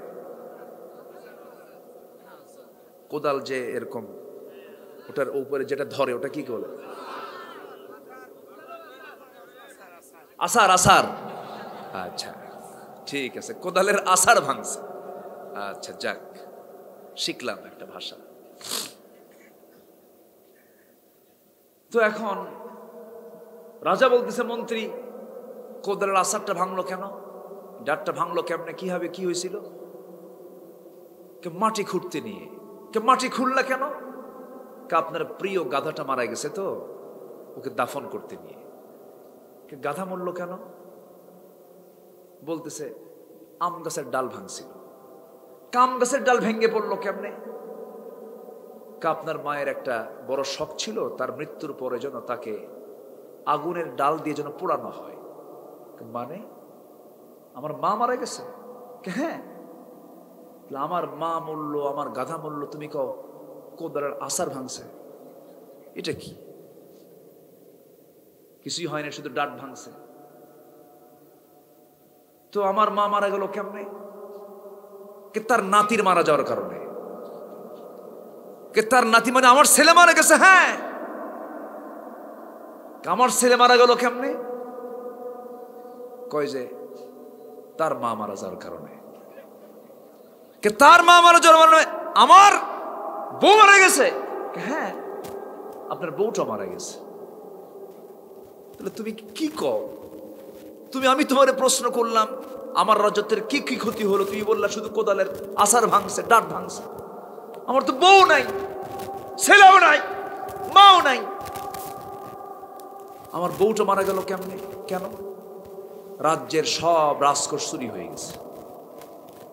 আমার রাজ্যের রাজকোষ চুরি হয়ে গেল, বউ গেল, মা গেল, ছেলে গেল, গাধা গেল, সব গেল।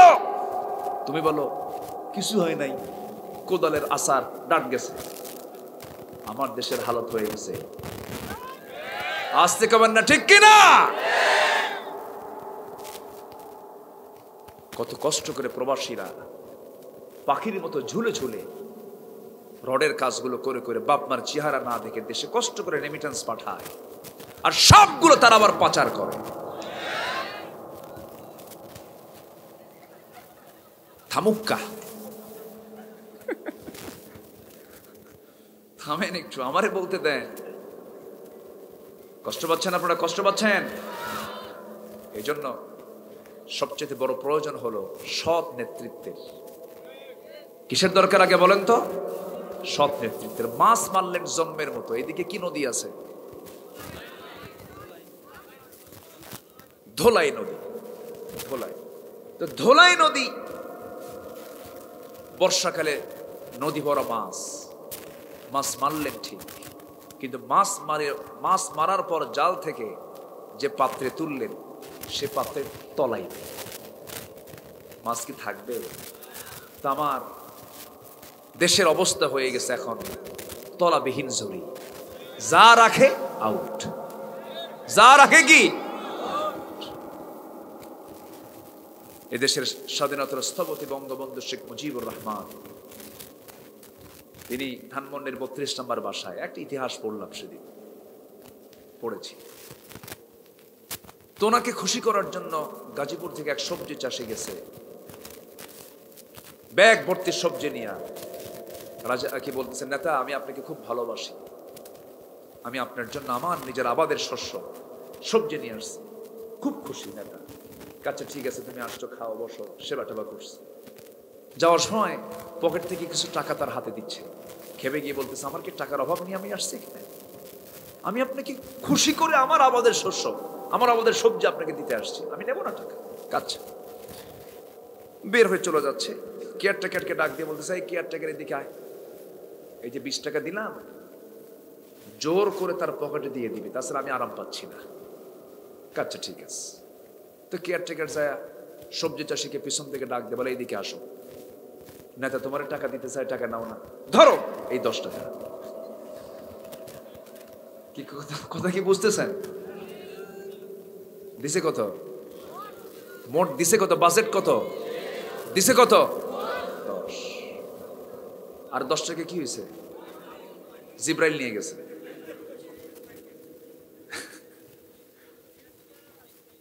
এরপরে এই সবজি চাষি চোখ বড় করে বলতেছে, অসম্ভব, এই টাকা তো নেবই না, চলো নেতার কাছে। নেতার কাছে ঘুরে আসছে, সে বলতেছে আমি তো বলছি আমি নেব না, অসম্ভব, আমি টাকা নিতেই পারি না, ধরুন আপনার দেওয়া এই 10 টাকা। কি কথা কি বুঝতেছে? ঠোঁট কামড়াতে কামড়াতে নেতা বলছেন, যে দেশে দোতলা থেকে একতলা নামতেই 10 টাকা থাকে না, আমার ডানে চোর, বামে চোর, সামনে চোর, পিছনে চোর, আছে না? বক্তব্য আছে না? সব চাটার। এখন আর রাস্তায় দাঁড়ায়া ডাকাতি করা লাগে না, এখন ফোন দেয়, হ্যালো,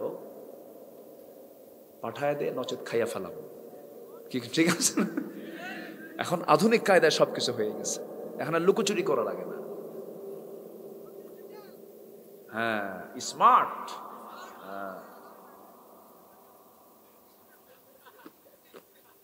আল্লাহ তুমি সবাইকে বোঝার তৌফিক দাও, জোরে বলি আল্লাহুম্মা আমিন। আমাদের দেখতে হবে অসৎ না সৎ নেতৃত্ব, অসৎ না সৎ, আইন সবার জন্য অসমান না সমান? সমান। দিন কায়েম হলে সবার জন্য কি হবে? সমান হয়ে যাবে। সাইয়েদনা ওমর ফারুকের একটু কথা বলে নেই, তাকে ফারুক বলা হয়, কোরআনকে ফুরকান বলা হয়। ইসলাম কায়েম থাকলে, দিন কায়েম থাকলে কি উপকার হয় দেখেন। সাইয়েদনা ওমর ফারুকের মতো মানুষ, অর্ধ দুনিয়ার শাসনকর্তা, ঘোড়া কিনতে গেছেন, ঘোড়া কিনতে গিয়ে ঘোড়া কিনেছেন, টাকা পয়সা লেনদেন ক্লিয়ার হয়ে গেছে, ঘোড়াটা 2-3 মাইল চালানোর পরে ঘোড়া নষ্ট, পা 4টাই অকেজো হয়ে পড়ে গেছে। খেপে গিয়ে ওমর ফারুক বলছেন, ও ঘোড়াওয়ালা, তুমি আমাকে অকেজো ঘোড়া দিছো কেন? ঘোড়া ফেরত নাও, টাকা দাও। ঘোড়াওয়ালাকে, অসম্ভব, আমি দেবো না। কেন? আপনার সঙ্গে আমার লেনদেন ক্লিয়ার, সুস্থ ঘোড়া আপনাকে দিছে, আপনার মালিকেরা যাওয়ার পর অসুস্থ হয়ে গেছে, আমি নেব না। ওমর ফারুক বলেন, না না, তোমাকে নিতে হবে। ঘোড়াওয়ালা বলে, না আমি নেব না, ফেরত আপনি ফেরত নিবেন, নচেত। অতএব আমরা দুইজনে, যেহেতু দুইজনের বিরুদ্ধে আমরা কথা বলছি, চলুন আমরা আদালতে যাই। সাইয়েদনা ওমর ফারুক বলেন, ঠিক আছে, চলো আদালতে যাই। সাধারণ একজন ঘোড়াওয়ালা মামলার বাদী, আর সে আসামি হয়ে ওমর ফারুক গেছেন আদালত চত্বরে। সুবহানাল্লাহ বলবেন না? আদালত চত্বরে যাওয়ার পরে আদালতের কাজী, বিচারপতি চেয়ার থেকে দাঁড়ায়া সালাম দিয়ে বলছে, আমিরুল মুমিনিন, আপনি এই জায়গায় কেন? কি হয়েছে আপনার, বলেন। তিনি বলছেন, এই যে ঘোড়াওয়ালা আমাকে নিয়ে আসছে এই জায়গায়, ওকে যে ঘোড়া নেব না, টাকাও ফেরত দেয় না, আমার কি মুসিবতে পড়ে গেলাম। এবার বলতেছেন, আপনার কথা তো শুনলাম, ঘোড়াওয়ালা তুমিও বলো, তোমার কথা কি? দুইজনের মুখ থেকে সুন্দর করে ব্যাখ্যামূলক কথাবার্তা শোনার পর কাজী শুরাই ইবনুল হারিস আল কিন্দি রাহমাতুল্লাহ আলাইহি বলছেন, আমিরুল মুমিনিন, আপনি আমারও খলিফা, ওই ঘোড়াওয়ালারও খলিফা। শুধু আপনি আমার, আপনার খলিফা নন, অর্ধ দুনিয়া আপনার নিয়ন্ত্রণে। এখন গোটা পৃথিবীর পরাশক্তি আপনি, আপনার নাম শুনলে পরে রোম পারস্য থরথর করে কাঁপে। সেই খলিফাতুল মুসলিমিন আপনি আমার আদালতে বিচারে চাইতে আসছেন। আজকে আমি ব্যক্তি ওমরকে দেখে রায় দেব না, আমি কোরআন এবং হাদিসকে দেখে রায় দেব। সুবহানাল্লাহ বলবেন না? ঘোড়া আপনি ফেরত দিতে পারবেন না ঘোড়াওয়ালাকে। চিন্তা করেন, রায় গেছে কার বিরুদ্ধে? খলিফা ওমরের বিরুদ্ধে। ঘোড়া আপনি ফেরত দিতে পারবেন না, টাকাও ফেরত পাবেন না আপনি, কারণ আপনি ওমর, আপনি আমার সামনে উপস্থিত থেকে কথা বলছেন, এই জায়গা থেকে সুস্থ হয়ে বাড়ি পর্যন্ত ফিরবেন, তার গ্যারান্টি কি? কোনো গ্যারান্টি না। আপনি অসুস্থ হতেই পারেন। সুস্থ ঘোড়া কিনেছেন, লেনদেন ক্লিয়ার হয়ে গেছে, ক্রয় বিক্রয় হয়ে গেছে, চুক্তি সম্পূর্ণ হয়ে গেছে, ঘোড়া আপনার মালিকানা, আপনি বুঝে নিয়েছেন, ঘোড়া অকেজো হতেই পারে। সাইয়েদনা ওমর ফারুক কোনো কথা না বলে আস্তে করে চলে গেছেন বাড়িতে। পরের দিন সকালবেলা মজলিসে শুরার বৈঠক। শুরা, আজকে সূরার নাম কি বলেন? শুরা। মজলিস শুরার বৈঠক, পার্লামেন্টের বৈঠকে মন্ত্রী পরিষদ নিয়ে তিনি বলতেছেন, শোনো, গতকালকে একজন চমৎকার বিচারপতি পাইছে যে আমার বিরুদ্ধে রায় দেয়। সুবহানাল্লাহ বলবেন না? খুব খুশি হয়ে গেছে, খুব সাহস তার, কি সুন্দর করে বিচারটা দিয়ে দিল। আমার বিরুদ্ধে যে রায় দেওয়ার সাহস পায় সে তো সঠিক বিচারপতি ছাড়া কিছুই হতে পারে না। তাকে আঞ্চলিক বিচারপতি না বানায়া একদম সেন্ট্রাল বিচারপতি বানায়া দাও। সুবহানাল্লাহ বলবেন না? আর আমার দেশে যদি এমনটা হয়ে যায়, পাগল বানায়া দেশ থেকে হিজরত করে যায়। বুঝেন নাই? শেষ করে দিই নাকি? হ্যাঁ, আলোচনা চলুক, হুজুর মরুক। কি সুন্দর বলি আলহামদুলিল্লাহ, খুব ভালো আপনারা। তাহলে কি চিন্তা করেন? সাইয়েদনা ওমর ফারুক রাদিয়াল্লাহু তাআলা আনহু একদিন বসে আছেন, তার ছেলে একটা ঘোড়া কিনে আনছে। ঘোড়া কিনে এনে ওটাকে বড় করে মোটা তাজা করে বিক্রি করবে, কিন্তু ঘোড়াটা ঘাস খাই হলো রাষ্ট্রের জায়গার। কিসের জায়গার?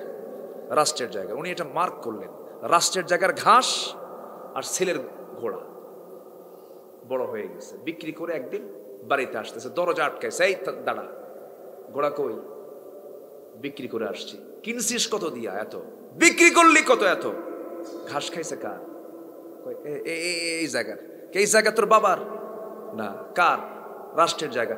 রাষ্ট্রের জায়গার ঘাস খাওয়ায়া বিক্রি করে তুই লাভের টাকা নিবি? অসম্ভব। ওই লাভের টাকা রাষ্ট্রীয় কোষাগারে জমা দে।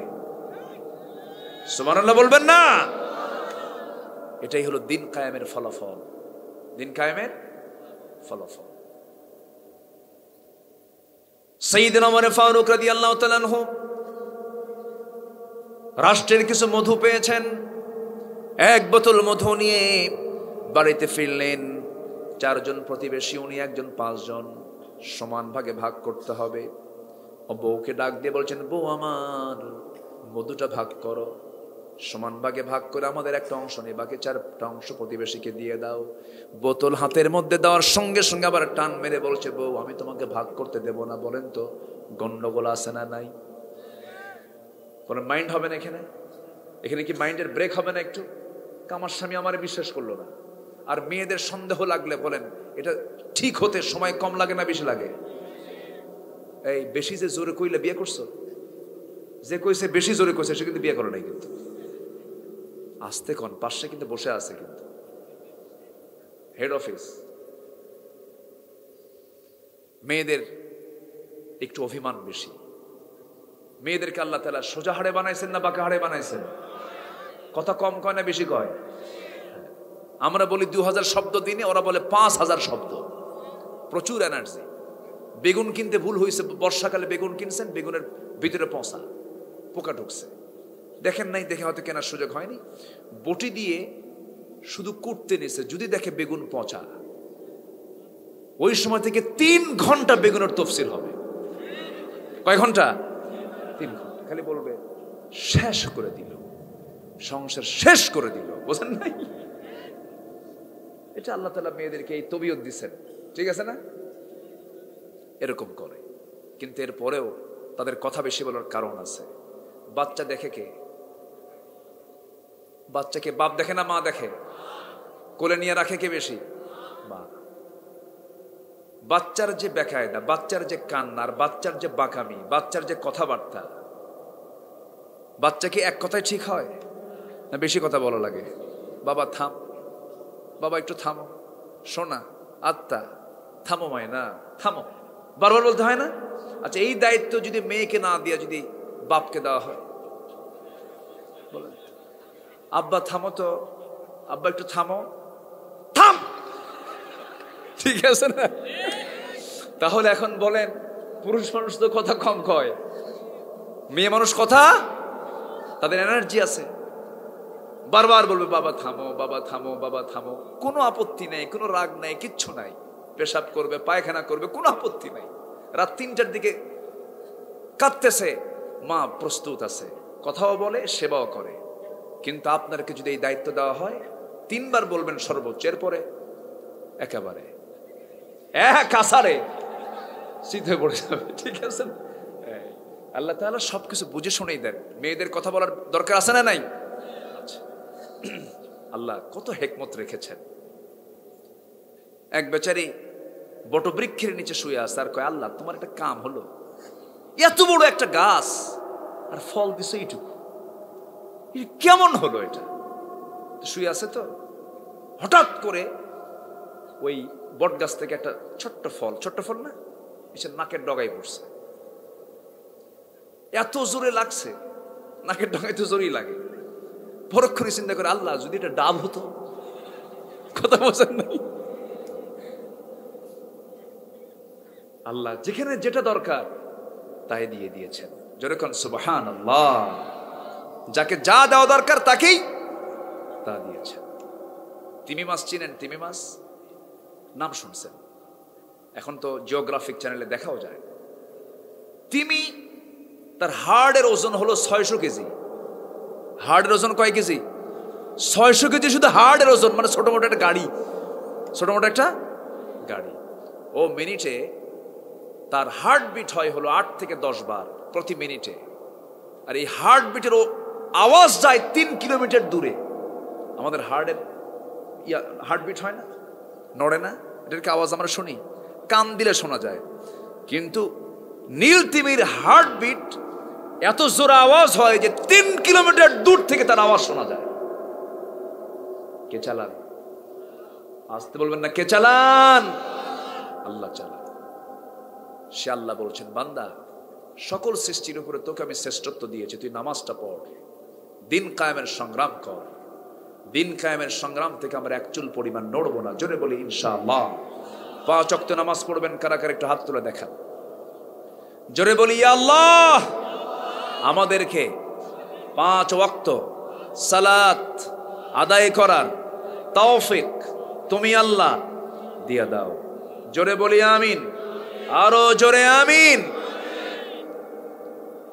সাইয়েদনা ওমর ফারুকের বউ তো মন খারাপ করে বসে আছেন, মধুর বোতল টান দিছে, মন খারাপ। আমার দিকে একটু কান লাগান, এ যাচ্ছে কে, ধরেন তো, বসেন। এই যে ফি মুশকিলা মা ফি মুশকিলা, বসেন, দোয়া তো করবো আমরা। ওঠেন কেন? রেকর্ড ঠিক থেকে যাক যে একটা লোক ওঠে না, বলি আলহামদুলিল্লাহ। সাইয়েদনা ওমর ফারুক বললেন, বউ বোতলটা আমাকে দাও। নিয়ে প্রতিবেশীর কাছে গিয়ে বললেন, শোনো, এটা সমান ভাগে ভাগ করে আমাকে অংশটা আমাকে দিয়ে দাও। ওনার অংশ নিয়ে এসে মুস্কি হাসি মেরে বউয়ের সামনে সালাম দিলেন। বউকে সালাম দেওয়া সুন্নাহ, বলি আলহামদুলিল্লাহ। সবাইকে বউকে সালাম দিবেন? আসতে কয়, সবাইকে সালাম দিতে রাজি আছেন? বিয়ে করছেন? দেখেন কয় জিও, বিয়ে কিন্তু করে নাই। সালাম দেওয়া সুন্নাহ, বলি আলহামদুলিল্লাহ। যার বউ নাই সে কাকে সালাম দেবে? হ্যাঁ, মাকে। হ্যাঁ, সমস্যা নাই, বান্ধবীকে সালাম দেওয়া যাবে না। কিন্তু আমার নবীজি সালাম দিয়েছেন। স্ত্রীকে সালাম দিলে পরে সব রহমত বরকত স্ত্রীর উপরে নাজিল হবে, বলি আলহামদুলিল্লাহ। আমার নবীজি কোন স্ত্রীকে আগে সালাম দিয়ে থাকতেন না, সবাইকে আগে সালাম দিতেন। ঢোকা মাত্র তুসাল্লিমু আলা আহলিহা, সালাম দিতেন। ওমর ফারুক রাদিয়াল্লাহু তাআলা আনহু সালাম দিলেন। সালাম দিয়ে বলছেন, স্ত্রী, আল্লাহর কসম করে বলি, তোমাকে সন্দেহ করি না, তুমি ওজন কম করবে, মাপ কম করবে, বেশি করবে, এটা আমি বিশ্বাসও করি না। কিন্তু তোমার হাত থেকে মধুর বোতল নেওয়ার কারণ হলো, হেতু হলো, এই মধু লিকুইড জিনিস, তরল জিনিস, ভাগ করতে গিয়া সমান ভাগে ভাগ করলে ঠিক আছে, কিন্তু তোমার হাতে তো এটাকে ভাগ করতে হবে। সে হাতের মধ্যে তো 1 ফোঁটা 2 ফোঁটা বেশি মধুটা তোমার হাতে লেগে থাকবে।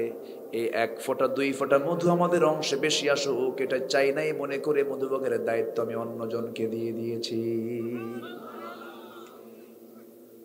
কথা ক্লিয়ার? কথা বোঝা যায়?